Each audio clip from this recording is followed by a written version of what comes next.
Hello and welcome back to Not Your Normal Guy. If you are new here, a hearty welcome to you. And if you haven't subscribed, I think you should think about pressing that red subscribe button right about now. And click the bell right next to it. Before we start the Bronze Age of Disney movies, it's time to rank the movies of the Silver Age. And don't forget to comment what your favorite movie of the Silver Age is. First, a little about the Silver Age. These movies were released between the years of 1950 and 1967. On the whole, they were more commercially viable and popular, while not necessarily being as artistically nuanced.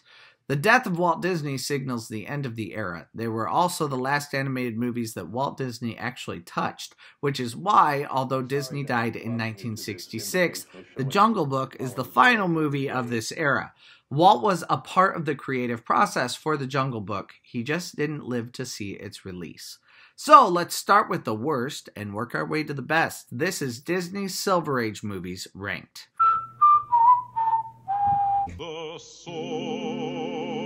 The Sword and the Stone is a horrible movie, and I make no apologies for saying that. I know a lot of people love The Sword and the Stone because they liked it when they were kids, and that's fine. There's nothing actually bad about it, it just makes no sense, has no plot, and spends the entire movie trying to teach a child lessons that will never help him to be king. Also, Merlin is a complete douche nozzle. So yeah, not a fan of this one, and I think it deserves a very low ranking on the Disney scale. You won't hear me talk much ever again about this movie. Sleeping Beauty is not a horrible movie. It has some beautiful animation and some of the most incredible backgrounds I've ever seen on a movie. The wide lens is also a great touch.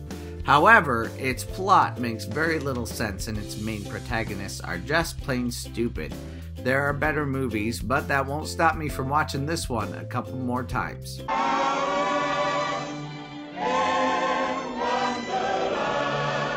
Alice in Wonderland is a great story about a Victorian girl wrestling with the idea of right and wrong. Why are there rules? And what purpose do they serve? This is a postmodern fairy tale that had the countercultural revolution in its sights.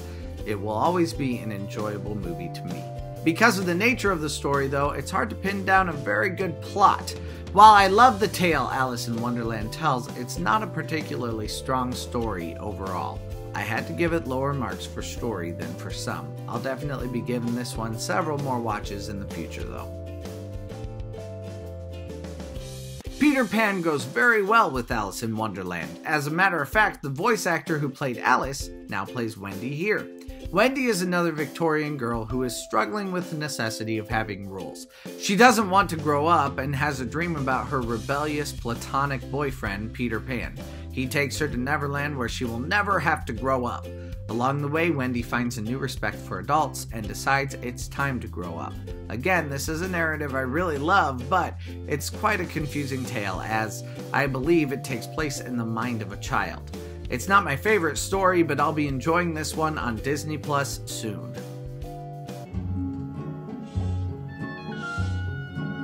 The Jungle Book is the story of two dads who do what's best for their child. At least, that's my take on it. Clearly, it's representative of a non-traditional family dynamic, and The Jungle Book is a fun story. It's got some great music and some great animation. It is yet another adventure storyline, though, and those adventure storylines got a little old during this era of Disney films.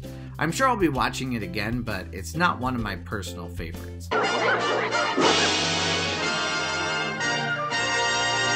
101 Dalmatians does not have the best story or music, although I do dig the jazz. But what it does have is some game-changing technology. If it wasn't for the cost savings of 101 Dalmatians, there's a good chance we wouldn't have the Disney company anymore. And 101 Dalmatians was a great movie that took full advantage of the xerography process that had been invented. Cinderella has some beautiful animation, a great character in Cinderella, although the prince is a bit lackluster, and some tension-filled scenes. The story has heart and romance, and the backgrounds are stunning. I believe Cinderella is my favorite movie reviewed so far from the Disney canon, but it is not number one on this list. The honor of number one goes to Lady and the Tramp. I particularly like this movie for how every aspect impacts every other aspect. The animation develops the characters inform the story directs the songs develop the characters, etc. The animation is my favorite part of Lady and the Tramp. Just look at those scenes of Lady and the Tramp respectively. Without saying a word, we know that Lady is living a life of luxury, and Tramp comes from a rougher background. And it's not just the setting that makes us think this, it's even more so the textures and the angles used. Tramp has hard textures and sharp angles, while Lady has soft textures and rounded corners while living in the lap of luxury. I love this movie, and it's safe to say I'll be watching it again soon. Also, now that we have successfully reviewed 3 different eras, we can start to compare eras. We'll just make it fast. Golden Age has the highest ranking on average so far. Thanks everyone for watching, and thank you to all my new subscribers. Once again, press that subscribe button, and don't forget to comment what your favorite movie of the Silver Age is. I'll see you again next Tuesday.